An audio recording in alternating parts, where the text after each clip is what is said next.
Hey y'all, so it is a very lazy, rainy Saturday, and I just want to take a nap. But we're going to talk about the third day of Kwanzaa.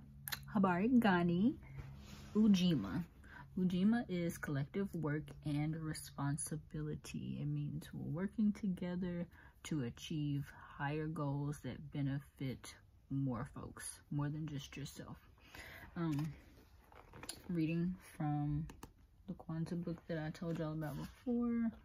There's a passage that I wanted to share. I feel like I'm reading from the Bible, sharing passages.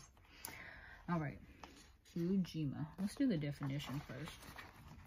According to this book, Ujima, collective work and responsibility.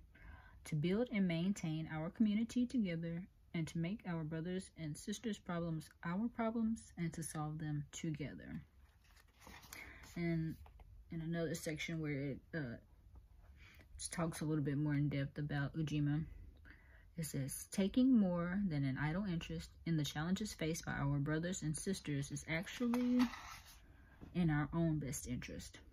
The world is a better place for us all if we contribute to making it so by modeling how to be responsive to the needs of others. Each individual decision to be of aid and service to the extent that we can infuses hope, vitality, and strength into the collective body that is the people. A simple quote that this reminds me of is, I am my brother's or my sister's or whoever. I am other people's keeper. And Ujima and Kwanzaa reminds us to put action behind that and not just words, to actively participate in the betterment of other people's lives when we are able to, so that not only they thrive, but when we do that, we all thrive together. And in terms of sustainability, we are going to have to work collectively in all ways to make a change, on personal levels, in the government, in consumerism. We're all going to have to work collectively to force a change. It's going to have to be forced by the people, the few, or I wouldn't say we're few. People who want sustainable change are here, and we're here to stay. And we are making the needs of the earth and the needs of ourselves and future generations known. And that is us working collectively. You see it with the kids marching out of school on Fridays. You see it with rallies. There's so many organizations who bring people of all different talents, of all different backgrounds, of all different fields together in order to fight for the health of our earth. And that's Ujima.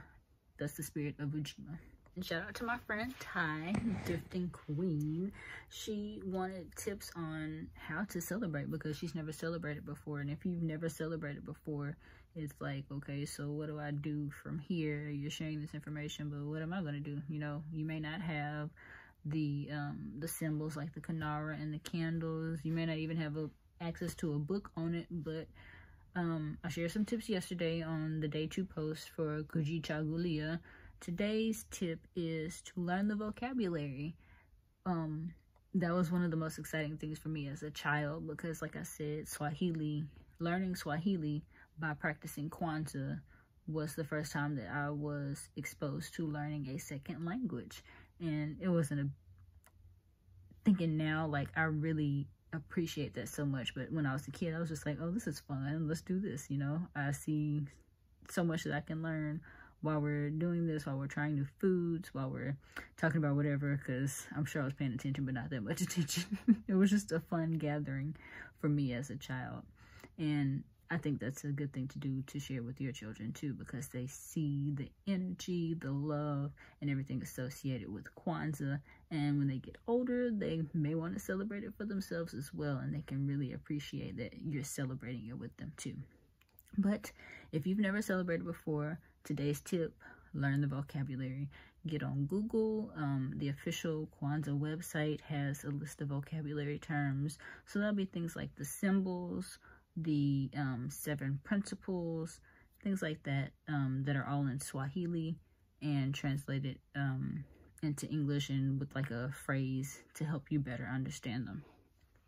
Learn the Kwanzaa vocabulary. That is your tip for today. Bye, y'all.